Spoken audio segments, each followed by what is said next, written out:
Ahead of the Israeli Prime Minister's already divisive speech to Congress, Netanyahu addresses the AIPAC policy conference and says the friendship between Israel and the U.S. will survive the disagreement over a nuclear deal with Iran.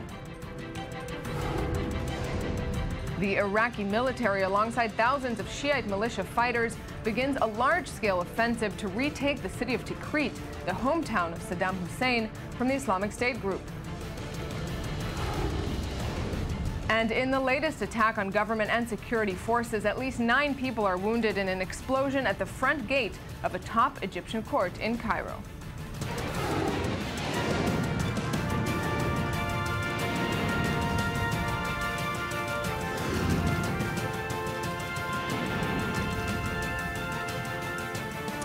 Good evening and welcome to the news today. Now, after much debate relaying between Israel and Capitol Hill over the Israeli Prime Minister's planned speech to Congress, today the focus officially shifted to Washington. Ahead of the speech tomorrow, Netanyahu spoke and addressed the pro-Israel lobby AIPAC this afternoon, as expected, reiterating his strong position against the Iranian nuclear deal in the works and stating that U.S.-Israel ties will survive the disagreement over it. But it wasn't the only notable statement of the day. There were others, from John Kerry at the UN Human Rights Council in Geneva, to the U.S. ambassador to the UN, to the Iranian foreign minister's update on the negotiations. We'll look at it all and go to our correspondents in Washington, Eli Ochenberg and Matthias Inbar. But first, let's take a look back. The agency is not in a position to provide credible assurance about the absence of undeclared nuclear material and activities in Iran. Simply focusing on whether or not Iran has a weapon and then now negotiating down where we're going to regulate it is just bad policy. What we're aiming for is an agreement that would prevent Iran from obtaining a nuclear weapon and allow the international community to verify it for themselves.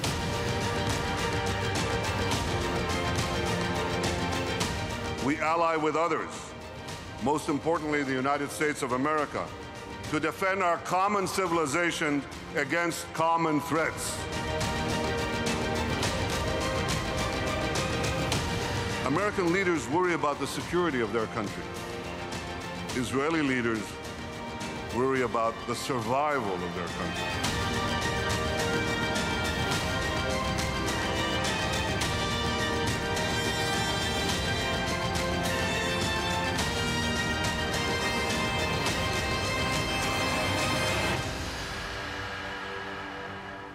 And joining me tonight on set is Iranian politics analyst Meir Javedan Far. Good evening, Meir. Good evening, and investigative journalist Martin Himmel. Good evening. Good evening, Martin. So actually, let's just begin with first reaction sort of to the AIPAC speech. What did you think? You know, if Moses was to come down from Mount Sinai This is beginning. This is an with the interesting 10 beginning. commandments of Israeli policy regarding the United States, the first commandment would say, "Thou shalt keep Israel a bipartisan issue in the United States." Bravo. And this is what worried me about Prime Minister Netanyahu's speech. He has a right to speak, he should speak, but not at the expense of bipartisan support for the state of Israel. He said today that he doesn't mean to turn this issue into a partisan issue, Israel, but his actions, in contrast to what he said, are actually turning in Israel into a partisan issue, and this is what worries me the most. So if this is one of his new commandments, the keeping it a bipartisan issue, which we need to discuss a little bit more, hasn't Netanyahu contributed to that, do you think, in the last several weeks? Well, just following on his line, usually if you break a serious commandment, sometimes the punishment is death. And maybe but what the amazing thing is that Netanyahu will not face a political death here, because I'm listening and listening and listening, and I say, where's Mr. Herzog? Where's Mrs. Livni? The opposition in Why Israel. are they so quiet? He's given them the most perfect opportunity to say that we'll he's see thinking... after tomorrow's speech what their reaction is. But the game's on. Tomorrow's a long time off. The game's on. And then there's another little form of punishment that can follow a couple of minutes after he finishes his speech. What's Obama going to come back as far as relations with Israel. If he does something that degrades in any way relationship with Israel, that will be a field day for the opposition to come after Netanyahu. There's a lot to talk about in this speech. Let's remind ourselves for a moment exactly what he said. More on the speech and on the day from correspondent Shai Ben-Ari.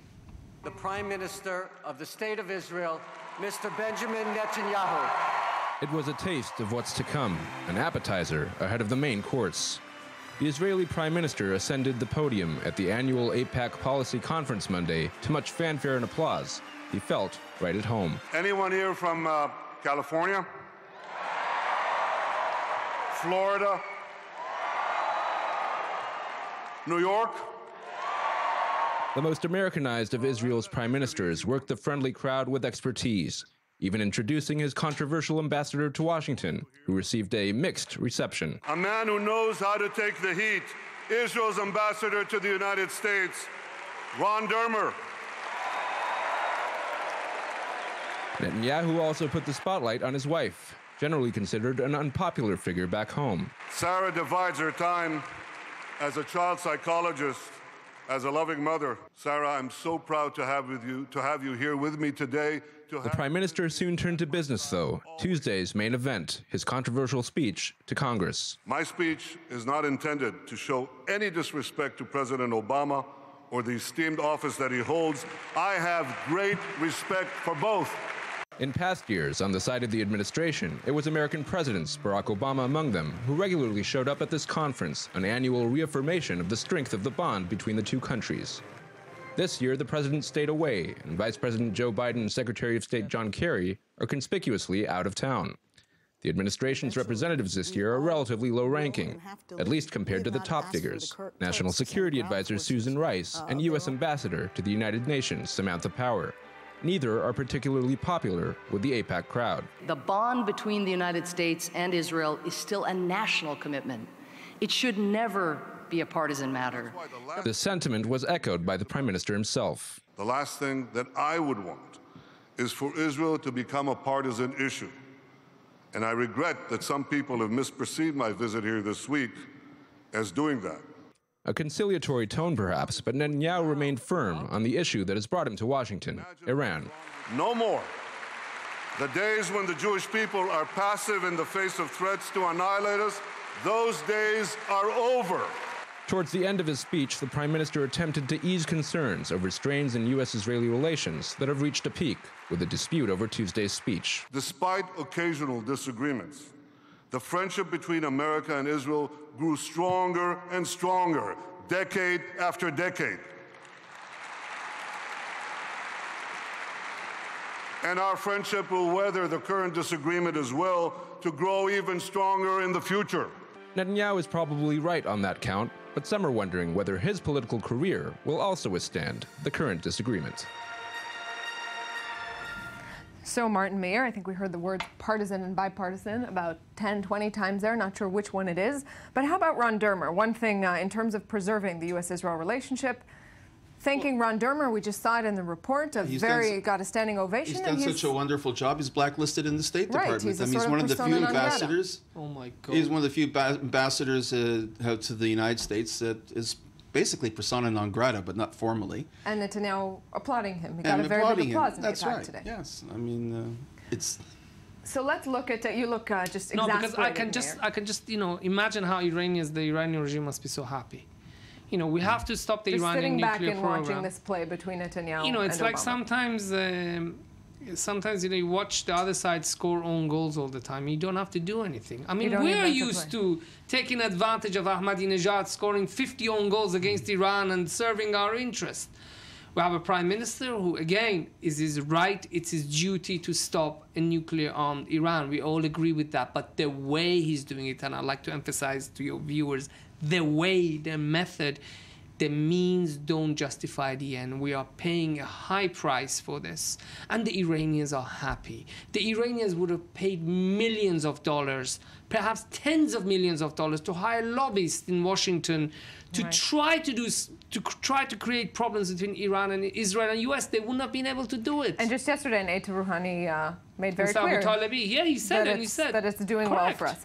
Let's come back to this and to Iran in particular, what's actually going on in the negotiations in a moment, but let's also go to Washington first, to our diplomatic correspondent for the News Today, Eli Ochenberg. Good evening, Eli. So we saw the pictures, looked like quite an excited crowd there at AIPAC. What was it like from inside? Absolutely, Norit. Well, let's put it that way. If tomorrow, if the Netanyahu speech in Congress tomorrow will be half as successful as the one today, we can already say this visit was a home run. It was really astonishing to see 16,000 delegates of the AIPAC conference with standing ovation after almost every single speech of Prime Minister Netanyahu. In my personal opinion, there's no better way for him to face the challenge he's about to deal with tomorrow after such a huge amount of support he received here today. So when it comes to the American-Israeli relationship, at least here at the AIPAC conference, Netanyahu can say it was a very successful speech for him today. Ellie, I understand, at least from John Boehner, that there's a very big turnout expected tomorrow. So far, from your perspective in D.C., what can we expect for the big speech, the Congress speech tomorrow? Yes, well, tomorrow is the big day, and Netanyahu is getting prepared to reveal information to the U.S. Congress. Senior official from the Prime Minister's entourage told us that Israel holds a significant amount of thrust toward the information about the deal taking shape with Iran, information he's about to share tomorrow with Congress members. And the senior official further said that Netanyahu believes that Congress members are not aware of the entire deal taking shape with Iran to the aspects that are specifically problematic to Israel's interests. So we are expecting to hear specific details from the Iran negotiations. But let's mention that Netanyahu promised to do that in his last UN speech, and it wasn't exactly new information. So it will be very interesting to see what will be those details he's so keenly willing to share with the Congress members. And you'll, of course, be with us, update us on all the details. We'll broadcast it live, so we'll see you back here tomorrow. Eli Ochenberg, thanks very much for this. So I want to touch on what she just said, Meir. So Kerry expressed early today in Geneva, speaking to reporters, concern. He conveniently didn't mention Netanyahu's name, but concerned that details of the negotiations are going to be leaked and that could risk the deal. Do you think, does it look to you like Netanyahu could actually torpedo the Iran deal? I don't think so, to be honest with you. Because, first of all, we have to see if Ayatollah Khamenei is going to say yes. He hasn't said yes yet. Right. And the negotiations have made progress. The fact that the Iranians are saying if the Americans agree on the question of sanctions, that we'll have a deal, that means they've reached the compromise regarding centrifuges, they've reached a compromise regarding the site in the mountains, Fordo, the enrichment site, they've reached a compromise regarding the heavy water reactor. So what's remaining? The Iranians want all the sanctions to be lifted as soon as there's a deal. The Americans are saying, no, excuse me.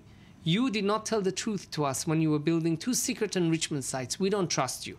So what we're going to do, we're going to remove some of these important sanctions in the beginning, but we'll keep the architecture of the sanctions in place because we don't trust you. And if we catch you cheating, we want to impose the sanctions against you. And the Iranians don't like it. Something I have to emphasize here, Nurit. Today, the head of the IAEA said that we're not sure if Iran has got all its nuclear program is entirely for peaceful purposes. Well, Obama's got a solution for that too. Right.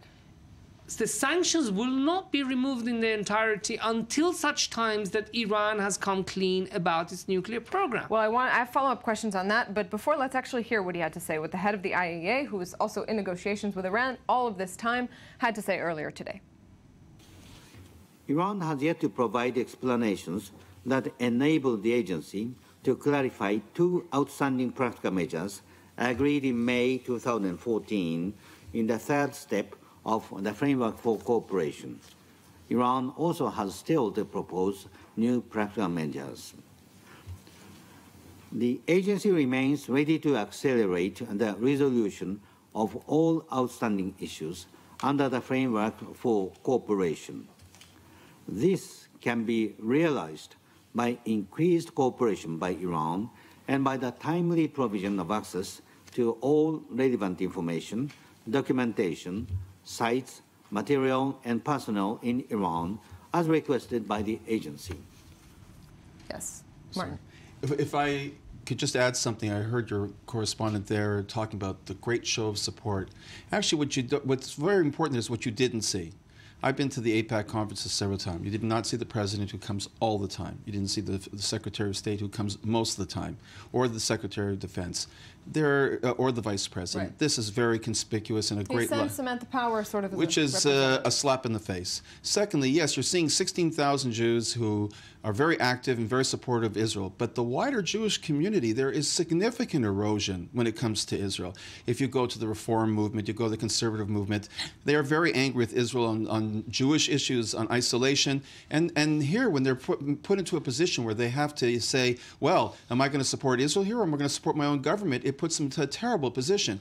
Even Abe, it's sort of an obvious choice for right, for it's most, American government, Congress. exactly. And Abe Foxman, who's quite a conservative leader in the United States, a very staunch supporter of Israel, has come out and told Bibi not to come to Washington. So the numbers also tell the story. In the Congress, there was a majority to put sanctions, to maintain sanctions and order sanctions on Iran. Now there isn't a majority. Why? Because Netanyahu has put the Democrats who supported that into an impossible position. How long-term of an erosion do you think this is between the Democrats and Netanyahu and Israel?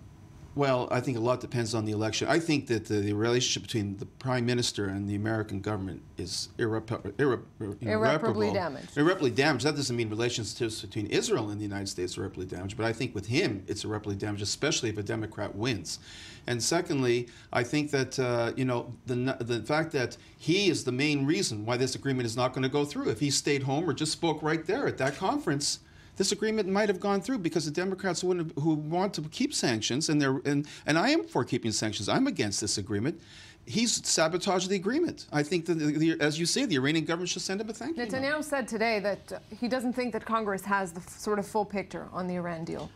Does that sound reasonable, or it's seriously? Part of the PR? I mean, to say that, to say Netanyahu is going to convince them to oppose a deal, it's like Netanyahu going to the National Rifle Association meeting in America and saying why gun ownership is good. They know it. They're convinced. This is not right. I'm sorry. Netanyahu wants to oppose the deal again. Preaching to the choir. It's preaching to the choir, as if to say that, that's the way he talks about Kerry as well. And Kerry once said, as far as I know, we're not stupid. Like, they know what is going on. If there are issues that are concerning the state of Israel, and there could be, and we have a right to speak it, let's do it behind closed doors. This is what I've been asking all along, is if, even say with Arab states, there are several Gulf states that are very much on Israel's side on this against Iran, that are just as fearful as Israel of an Iranian nuclear program. But of course they're not going to come to the speech as they were invited because they publicly can't have a relationship with Israel. So why not do it behind closed doors? They are doing it behind closed doors, but we have something called an election just around the corner. Oh, that. Yeah, there's this little thing called an election, and that for the Israeli public to see 16,000 Jews going crazy and saying Netanyahu's fantastic. Will have the positive effect he's looking for? Especially when people like Herzog and Livni are so quiet. Tonight's the night they have to be talking. I don't hear a thing. We need a narrative. Nurit, they don't have a narrative. He's got a narrative. Yes, the narrative is Iran. Yes. I don't hear what's Herzog's narrative. Herzog is just all the time replying.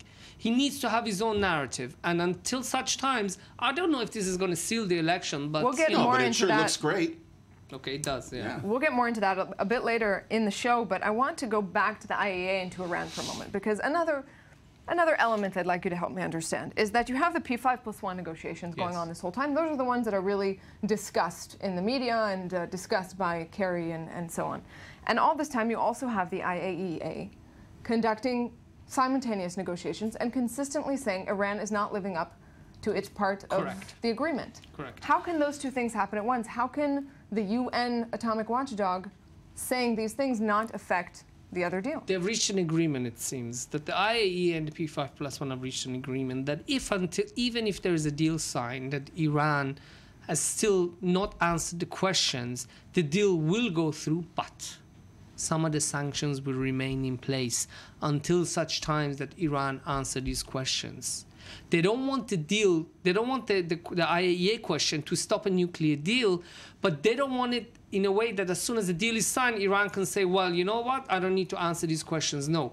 Obama's has got a very good architecture of sanctions in place, which is actually one of the reasons why Iran may say no, is that he wants to keep some of the sanctions until Iran answers the questions and Iran lives up to its commitments. The Iranians want everything lifted. That's still not been negotiated. No agreement has been reached. And I think this is one issue that Obama is not going to let go. So if they want everything lifted, that's a pretty big deal. You're saying that this means they've probably reached agreements on centrifuges and such, Correct. but all the sanctions lifted, is that something the Obama administration is willing to do? No, it's willing to lift part of it. But look, there's total agreement, I think, between us here and a lot of other people. This is a horrible deal. This is a terrible deal. I don't think it's a terrible deal. Well, I think it's a terrible. Anything that leaves Iran. I mean, Netanyahu's position, his viewpoint on what, and this is a bad deal. It is a bad deal, in my opinion. For who, though? It is a bad deal for Israel. It's a bad deal for stability in the Middle East. It's a carte blanche for them. Countries with far less. In similar situations have managed to make nuclear weapons. Pakistan made nuclear weapons. India. Sorry, I disagree. And okay, you have the right to disagree. Sorry. But I really think that it's a bad deal. The thing that drives me a little crazy and a lot of other people is if he just kept quiet, he might have gotten the sanctions through the Congress, and then the Congress would have forced Obama's hand, just like they did with Syria when he wanted to attack in Syria. So you disagree? Explain. I think it's a good deal. Okay. The reason being that I would also like Iran to have no nuclear infrastructure, the regime to have no, but we're not going to get that. So what is the best thing to do to make sure that they are 1 year away kept from a bomb, which is that if the deal is signed, that's what will happen, to get them to answer questions regarding their previous military activities, which is another thing they have to agree to. And also, this is very important, my friends, intrusive inspection. And I mean the toughest inspection there is.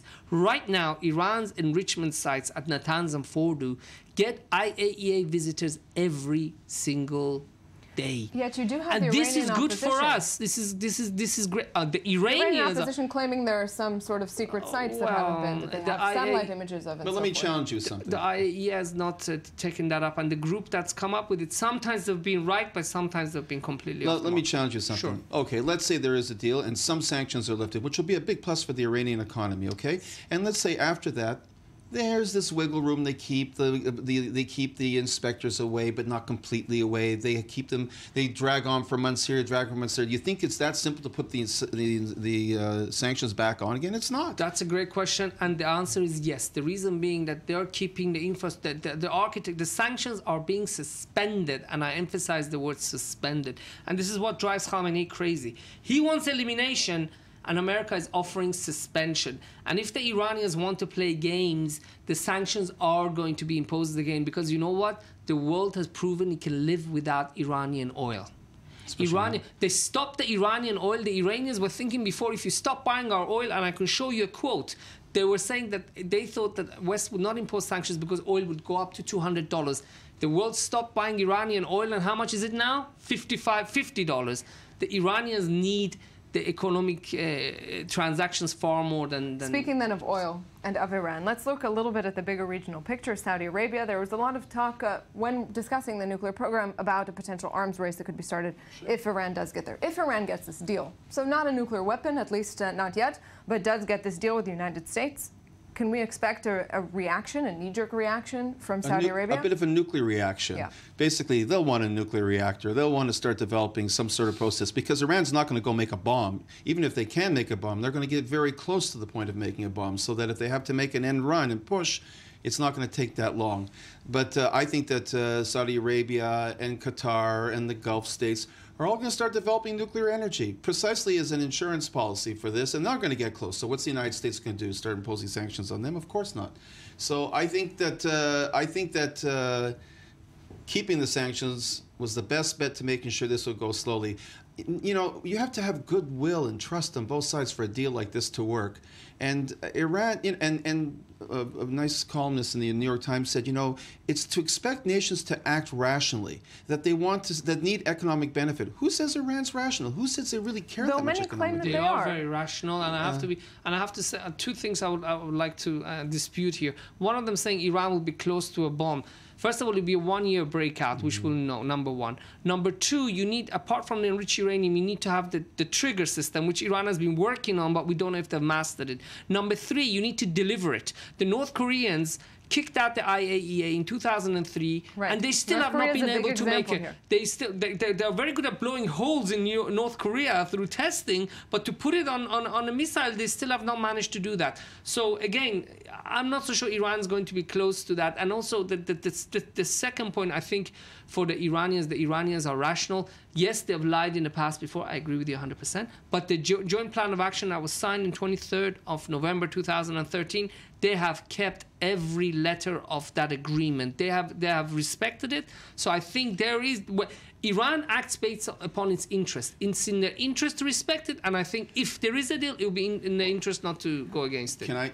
Sure. Okay, let me remind you of another agreement and another time frame. Okay? Please don't say Germany. Well, let me just remind you of this particular agreement. There was an agreement that Germany could not militarize the Rhine Valley and could not build armies there. And if they were going to do it, that was a red light for the Western allies to come in and stop them before they had any military. It was the easiest time to stop them. And everybody thought, well, Germany's got thousands of % of inflation. They need the economy to grow. But they had other interests. And they decided to militarize the Rhine Valley. And no one did anything. It takes a lot of effort to get sanctions and face war and everything. And Europe doesn't have, and the United States doesn't have stomach for it. Before we continue, for the little time that we have until then, I see from your face you disagree. Let's circle back for a moment to Netanyahu. We asked some people in D.C. how they view Netanyahu's decision to go ahead with this divisive speech to Congress. Let's hear what they had to say. I think Mr. Netanyahu, it's nothing personal. I think he didn't handle it very well, and I feel he's not welcome here, in a polite way, you know. Most certainly, because of just for such a time as this, you know, he's coming to our Congress to probably make them aware of the importance of what's going on. I feel that the way the invitation was rendered was not the best way, but it's very important for him to come and speak to the Congress. The whole thing turned out to be a mess, but it's very important for him to come, of course, and speak to AIPAC and Congress. I and most of the people here are very supportive of the Prime Minister. I think that his speech to Congress could have been orchestrated in a way somewhat less disruptive to the political aspects of all of this. But I think the more important issue is Iran. So we have some very diplomatic responses there. Absolutely. It was welcome, but it could have been done better. Yes, but that's an American way of saying what a mess. Yes, I'll end then, since we don't have any time left, with I think the second guy who said he's not welcome here in a polite way. I like that. Yes. I think that pretty much sums up how a lot of people on Capitol Hill are feeling about Netanyahu's speech tomorrow. We'll see it. We'll broadcast live. Martin Himmel, Meir Javedan Far, thank you very much for this. And we're going out for 2 minutes, and we'll be back for the rest of the news today. Don't go anywhere.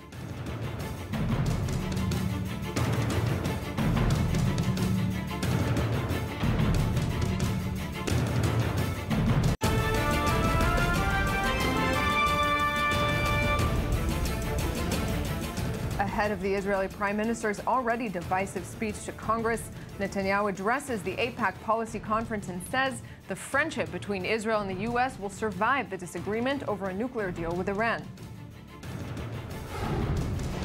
The Iraqi military, alongside thousands of Shiite militia fighters, begins a large-scale offensive to retake the city of Tikrit, the hometown of Saddam Hussein, from the Islamic State group.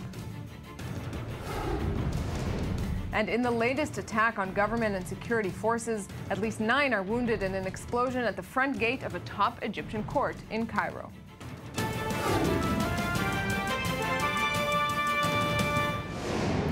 Welcome back. The Iraqi army today launched another offensive to recapture the city of Tikrit from the Islamic State group. Tikrit was the second major gain for jihadists last year and could be a pivotal turning point in the fight against IS. But the Iraqi army, along with the U.S., is already drawing up plans for another crucial target, the northern city of Mosul. Ayman Siksek has more. A large-scale offensive against the IS in Iraq on Monday as Iraqi troops moved to retake a central city from the terrorist group in the most comprehensive attack on the jihadists in Iraq since the group began spreading in the country.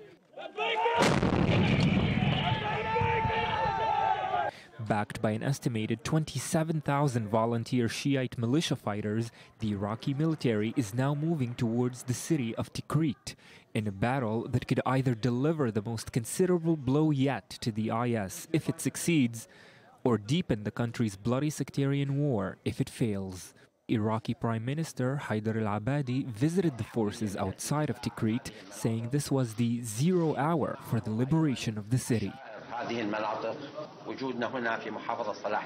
We are here in Salah ad-Din to launch military operations in favor of the people, to liberate the people of this city from terror and the IS.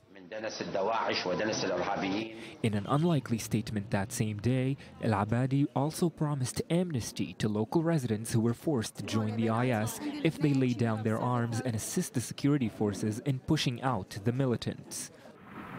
Monday's offensive marks the third and largest attempt by Iraqi security forces to root the militants out of Tikrit. Two previous cooperation efforts between the Iraqi military and Shiite militias had failed, making Tikrit an important political and military stronghold in the fight against the IS. If the offensive succeeds, it would be the precursor to a campaign to retake the northern town of Mosul, widely seen as the Iraqi military's most important fight against the IS to date. And joining me now from Erbil, Iraq, is journalist Sofia Barbarani. Sofia, I understand you have an electricity shortage, so you're with us here via Skype and flashlight. Good evening. Yes, good evening. So let's begin with Tikrit. Is there a sense of how much time this offensive will take if it's to be successful to retake the city from the Islamic State? Well, like your report said, there have been two instances before this one where there have been attempts to take Tikrit and they have both failed. It seems now that with a combination of Iraqi military forces, Shia militia, Sunni militia, and the call for airstrikes, they may be able to go further. Some voices say that it will take between maybe 3, 4, 5 days. We might see it fall by Friday. It's all speculation. What I think is that they are likely to be able to take the outskirts of the city, potentially the university, but it's very difficult to get to the center. It's very likely that the Islamic State will entrench themselves in the center, and that's when we'll see a real struggle for the Iraqi military forces. What is so critical about this city in particular for the Iraqi military to begin this offensive? It's very symbolic. I mean, this is the first real time that since the Iraqi military forces basically melted away in June and dissolved. This is a first push forward to what everyone is really waiting for, which is taking back Mosul city. So not only is it symbolic in terms of Mosul, but it's also symbolic for the Iraqi military forces to show that they are back together, that they have trained for this, and that they will be able to go forward and retake the areas that they lost in June. So looking at this offensive in Tikrit and in Mosul, which is expected from at least what the American administration says around mid-April, where do Kurdish forces fit in all of this? Because they've been a very major part of fighting the Islamic State. Yeah, absolutely. They have. In terms of Tikrit, I spoke to the Peshmerga spokesperson today, and he was adamant that the Kurds will have nothing to do in the battle against Tikrit. However, in terms of Mosul, they certainly will play a role. They are in talks now with both with the Iraqi military forces and the coalition forces as to how they're going to go forward and take back Mosul. Having said that, it's very likely that they will play sort of a secondary role. The Kurds aren't willing to go in. They aren't willing to spill blood for a city that they don't really consider their own. So I think what they've been doing right now is coming in from the north and starting to pave their way. The Iraqi military is coming in from the south. So they are helping, but they won't be. It's unlikely that they will be a critical force in the taking back of Mosul. What are you hearing from Erbil, for example, in particular, about in terms from Kurdish forces on the U.S.-led coalition in terms of aid from the United States and the coalition? Are they satisfied? Are they crying out for more? Where does that stand? It varies a lot. A lot of the Peshmerga forces or Peshmerga soldiers that I've spoken to on the ground, on the front lines, are, as we have heard repeatedly, asking for heavy weapons. They're asking for more help. However, having said that, they are also extremely grateful. A lot of the land that they've taken back, a lot of the areas they've managed to recapture, they say has been because of coalition airstrikes. I mean, on the ground, they can only do so much. They are really very lightly harmed. So the coalition has played a huge role in what the Peshmerga forces have been doing so far. Sofia Barbarani in Erbil this evening. Thank you very much for being with us. Thank you. Moving now to Egypt, staying in the Middle East, security sources in Cairo report at least 9 people wounded in an explosion near a court building in the center of the city. The public prosecutor was inside at the time of the explosion. Egypt has witnessed the majority of these kinds of attacks against government and security forces in the Sinai Peninsula that has become a hotbed for Islamist militants. Part of Egypt's fight against terror has also included Hamas, which is declared as a terror organization this weekend.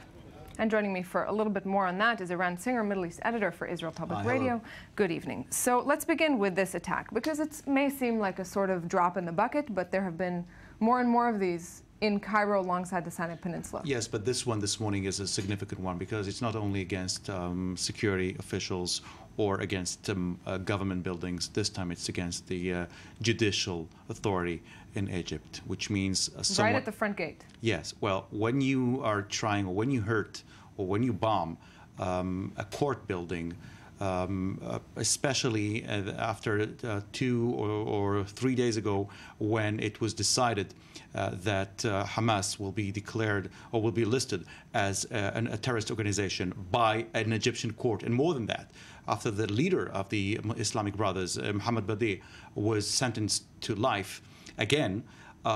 Is this sort of a response to that, do you think? Of course, a direct response? No doubt about it. And what we're seeing right now is an attempt made by the Muslim Brothers to strike the Egyptian facilities or the Egyptian authorities, not only in the northern Sinai Peninsula, but mainly in Cairo and inside Egypt itself. To hit at the heart. Yes, and their message is very clear. We will keep on fighting you as long as what we call our legitimate president, Mohammed Morsi, is in jail. They still believe that he is the president of Egypt and he's in jail. And since his ouster, President el-Sisi seems to have been quite determined, as you mentioned already, banning Hamas as a terrorist organization over the weekend. How far do you think el-Sisi will take this crusade against the Muslim Brotherhood and Hamas? Well, so far, I think that what we've seen is pretty amazing. I mean, beyond what was expected. Yes, yes. Well, calling or defining Hamas as a terrorist organization is one thing, but saying, and I'm quoting the Egyptian court, saying that Hamas has decided to drop or to forget its struggle against Israel, and now it stands only against Egypt, is a major. It's a provocation. It's more than a provocation. This is a message by the Egyptian authority. This is one thing. The other thing is there have been some rumors, and this is a very interesting story, saying that the Egyptian army is now preparing a strike in Gaza. This is the main story right now. Now we have so many rumors going right now in Gaza.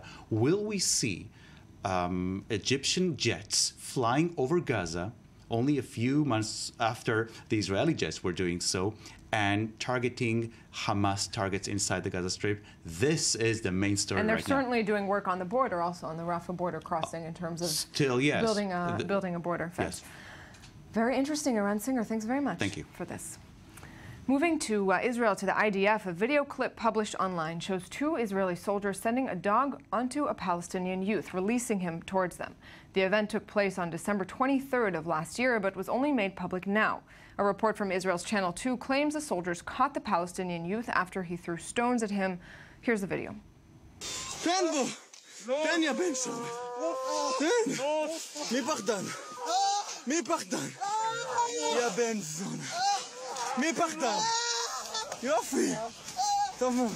And the IDF spokesman was unavailable to speak with us tonight, but responded that the military has opened an investigation, that the circumstances are not yet clear, but it's a very severe incident, and that the soldiers involved will be severely disciplined.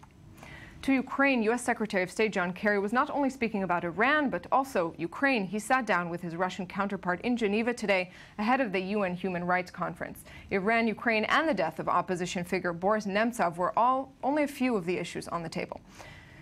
I-24 News reporter Uli Shapira has more. Russia and the U.S. are once again on the collision course as American Secretary of State John Kerry and Russian Foreign Minister Sergei Lavrov talked in Geneva ahead of a Human Rights Council meeting. On the top of the agenda, the situation in Ukraine, which now is characterized by a fragile stability after the Minsk agreement last month. Kerry suggested imposing new sanctions on Russia if the ceasefire will not be fully respected. If the OSCE is not able to adequately be able to gain the access necessary, then there would be inevitably further consequences that will place added strain on Russia's already troubled economy. Lavrov, however, welcomed the tangible truce, but also expressed concern over the new radical movement arising in Ukraine. The situation in Ukraine is of great concern. In the wake of the anti-constitutional coup d'etat committed there a year ago, there has been an upsurge in the activities of ultra-radical groups, including those who openly act under Nazi slogans and call for ethnic cleansing. Kerry and Lavrov also discussed several other issues, such as the murder of the opposition leader Boris Nemtsov, who was assassinated last Friday. Lavrov dismissed the attempts to politicize Nemtsov's killing, calling it heinous, after Kerry said the US seeks a transparent probe. The two also discussed Iran's nuclear program and the disarmament of nuclear power. Moscow is committed to pursuing nuclear disarmament. Clear evidence of this is Russia's strict adherence of the Russian Federation and the USA on measures for the further reduction and limitation of strategic and offensive arms. More than 1 year after the crisis in Ukraine began, the relations between these two world powers are perhaps in one of the biggest crises since the Cold War.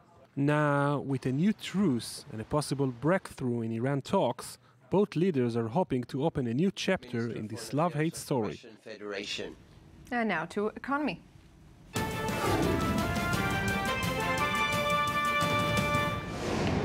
And joining me from our economy magazine is Daniel Roth. Good evening, Daniel. Good evening. How's it going? So you have the next chapter in the Greek saga. This time it involves Spain and Portugal and Europe. Yes.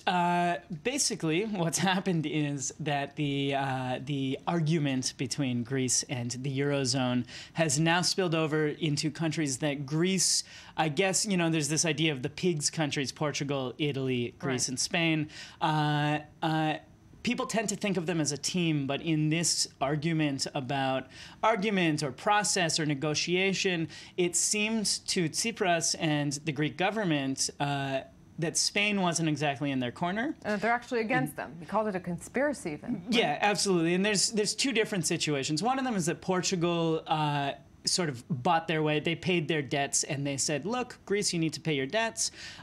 Spain, on the other hand, Spain has a conservative government. Mariano Rajoy's government is conservative.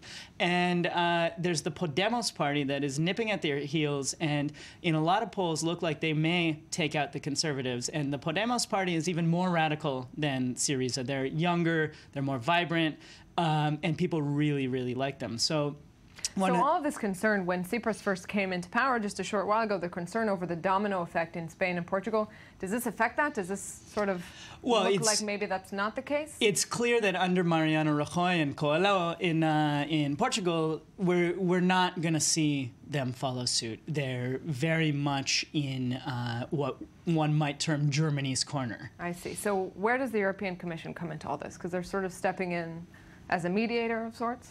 Well, this isn't exactly a situation that needs mediation between Greece and Spain. It's more like who's taking which side in this battle between austerity policy and not austerity policy, the battle between beefing up social services and investing in society in order to raise up the economy versus tightening the belt in order to save the economy. And it seems like Portugal and Spain are taking the side of the rest of the Eurozone, which is saying, Greece, you need to pay up, and Greece is looking a little more embattled. That's what we're seeing walking out of this. How is it doing in terms of reforms? Because there's been so much back and forth about the debt, about the bailout. Are Greek reforms on track? No, but that's not what you hear from the Greek government. Mixed messages. They won little bits, and their proof for that, they say their proof for that is that German conservatives are very angry with them. They won little bits. They didn't win all the things that they wanted to win. They didn't get out of their debt program, but they're looking for little wins along the way. All right, Daniel Roth, thank you very much for this. Thank you. Moving now to the U.S. In a graphic video shot by a bystander, a fatal police shooting in LA's Skid Row has been viewed millions of times online. Now the LAPD is dissecting that video and searching for others to understand exactly what happened. Meanwhile, residents are calling for answers. The story from ABC News. The black officer was socking him all in the face, everything. Anthony Blackburn shot the now viral video of the altercation that ended with officers using deadly force.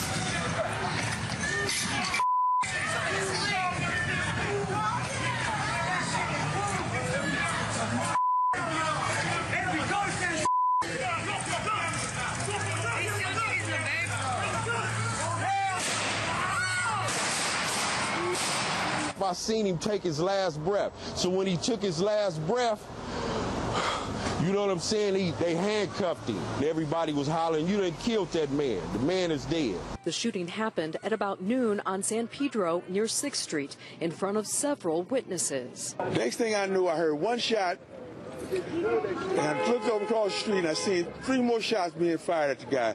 Or was laying down on the ground. Instead of them handcuffing the guy, they straight out shot him. Police say they received a call of a possible robbery in progress. Officers say they first used a taser on the suspect, who continued to resist and struggle with the officers. At some point in the altercation, there was a struggle over one of the officers' weapon, and that's when the officer-involved shooting occurred.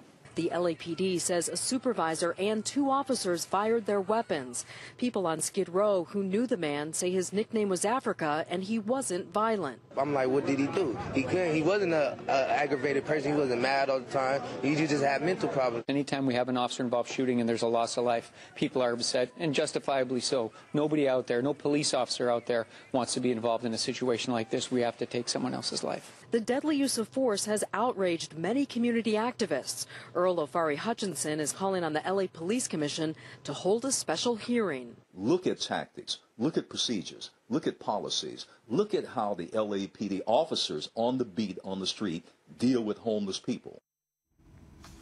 And now for a little athletic relief to sports.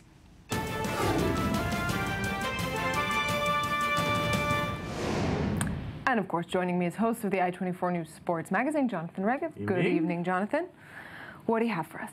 We'll start in the Bundesliga, Germany. Bayern Munich will probably win the title again, and we have to give them credit for that. But I want to speak about the team who's second now, Wolfsburg. They are tremendous. It's impossible not to like them, and they won their last 4 games, scoring 15 goals in those 4 games, almost 4 per match. 9 of those 15 came from Bas Dost. That's his name. The Dutch striker, Bas Dost. Has a nice ring to it. Yeah, Bas Dost. It sounds nice. He just scores every time. Last night they won 5-3 again in Bremen. They were down 3-2, and then they just didn't. Has he been sort of pegged as a star player for some time, or is he kind of no? Because he finished the first. He's a striker, and he finished the first half of the season with 2 goals. Ever since they returned from break, he just doesn't stop scoring. And it's so much fun to watch. He scored 4 goals in their game 2 weeks ago, which they came from behind to win 5-4. Now they won 5-3. Every time they play, something interesting is happening. This is the team to watch. Right, if you want to watch good football, that's the team to watch. Another thing to watch from what you say, Rio, the Olympics. Rio Olympics, bad, yes. good, every night. Yeah, and last night we had a good word for the International Olympic Committee with the IOC president and fencing. Yeah. Now we will give a good word for the organizers. They're getting a lot of bad publicity. Now it's time for a good word. They finished a very important transportation project in Rio. There we see Dilma Rousseff, Brazilian president, with the IOC president, Thomas Bach. They opened a new tunnel, a 15-kilometer tunnel in the city of Rio de Janeiro, which is tremendously important in a city with so much traffic challenge. It's called the Rio 450 Tunnel. Why the name? Because of the 450 years since Rio was basically set up as a city. And we see that although with the bad publicity, they are getting their things ready on time. So many projects are getting ready. Together. We don't have a lot of time, and I have to get to your last item because I understand it's people flying in the air. People flying. My favorite thing. Basically, that's what you bring me here for. So today we're speaking about ski aerials and about Americans, Mark Bohon and Kylie McKinnon. I hope I'm getting their names right. They won the aerials World Championship.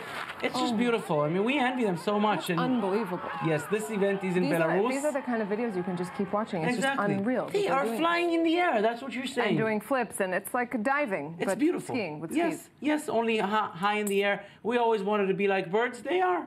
They are. The Americans, by the way, they finished second in this race, in this competition in Belarus. But altogether, they won the overall championship, and so the gold medals go to America in this case. Amazing. Amazing indeed. Bring more flying people next time. Jonathan, yes, I will. Regev, thank you very much. Thank you. And moving back to Israel, in central Tel Aviv, a familiar scene has returned to Rothschild Boulevard. Hundreds of laid-off workers from the south of Israel are staging a protest, saying that Prime Minister Netanyahu fled to America instead of dealing with a growing unemployment crisis in the south. At the same time, a new protest over the housing crisis has been launched in the same area just 2 weeks before the elections. I-24 News correspondents Mael Ben-Oliel and Uri Shapira have more. They are back at the very same location, 3.5 years later. Dozens of Israelis have pitched their tents to protest the cost of living in Israel, and more specifically, the housing costs in Tel Aviv. Behind this new demonstration is Shai Cohen. To celebrate his 40th birthday, he decided to take action and organized his own social protest-themed birthday party. 2 weeks ahead of the election, he's calling on Israeli political leaders to wake up. We get the feeling that this campaign takes place beyond the atmosphere, in a different world.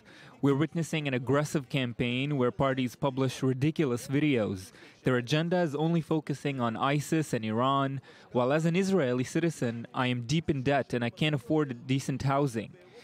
The rent or the sale of an apartment is higher than in any other country, and not to mention the collapsing welfare system. These are the real issues, and we want the politicians to give us serious answers. Dozens of other citizens who faced the same hardship responded to his call on social networks and joined him with their tents. I make a decent living, but I have no chance to buy an apartment in Israel. 4 years ago, people were already here with their tents. Since then, prices haven't remained unchanged, and nobody does anything. For the passerby on Rothschild Boulevard, this is more than just déjà vu. This renewed protest is emerging right on time. I'm glad to see them back. I pay $750 a month for a studio. I had to take 3 different jobs to get by. I'm going to bring my tent too, although I live close to here. And I call on everybody to do the same. If we're lucky, it would make things move a little. And we'll have more on these protests and go live there to see how it's looking tonight, just a little while in the daily debate later in the show. First, marijuana legislation, also an issue in Israeli elections. It's fast becoming a mainstream cause around the globe, including here in Israel. Ahead of this month's general election, the Meretz Party organized the first ever cannabis legalization conference by a political party represented in the parliament. I-24 News correspondent Chai Ben-Ari went to have a look. Legalizing marijuana, a growing trend at government level around the world. In recent years, the Israeli legalization movement has also been gathering steam, or smoke, as the case may be. Ahead of the March 17th elections, the left-wing Meretz Party is the only one currently represented in the Knesset to officially adopt a pro-legalization position. It's an election commitment, if you like, to the next Knesset to actively promote legalization of cannabis. Tamar Zandberg has emerged as one of the leading voices on the subject in the Israeli political arena, organizing a conference to promote the general legalization of cannabis. Zandberg has no qualms over admitting her own use of marijuana. I stand with hundreds of thousands of Israelis who smoke as in their everyday life. They're not criminals. You inhaled as well, I mean. Yeah, you know, that's part of the, I didn't inhale and I was young and I was stupid, it's all of us and we all know that, so. Is it not problematic, though, when you have a member of parliament, a member of Knesset, are you not supposed to set an example in terms of following the rule to the very last letter? I think I do set an example when I serve as a mouth and as a voice to all of those who know the truth and are being prosecuted by the police for no reason. Present at the conference was Dr. Rick Doblin, a world-renowned American scientist who has dedicated his career to proving the beneficial uses of marijuana and psychedelics. Doblin, though, decided to link the legalization of cannabis to Zionism, among other things. There's a surprising number of Jewish people involved in scientific research for medical marijuana. And I think that there's something about Jewish people that know what it's like to be a scapegoat. Meretz, though, is not the only pro-legalization Israeli political movement. The Green Leaf Party, or Alei Yarok in Hebrew, sees the issue as their top priority, but have never managed to break into the parliament. Their number two, who attended the Meretz conference, seemed rather upset at having the party's thunder stolen. Do you think that there's any chance of having true legalization here in Israel? There is a chance, and especially because there is a special party which goes for it. This is Alei Yarok, actually. I see. So, and Meretz actually could do this all the years that she's been, that the party was in the Knesset, and it wasn't done. The conference was, perhaps surprisingly, lacking any samples or handouts, and suspicious smells were not detected in the building. Some of Meretz's critics on the left have in the past attacked the party for being too tame and polite to effect true change. It seems that no one here was intent on breaking the law. The focus instead was on changing it. And we promise Shai did not inhale while at the conference. We're going out for a 2-minute break, and then we'll be back with Daily Debate, Israel Elections 2015, just after the Netanyahu speech at AIPAC, before tomorrow's speech at Congress, and of course with the protests in central Tel Aviv, as we just brought you. We'll look at the whole picture. Stay with us, 2 minutes, and we'll be back.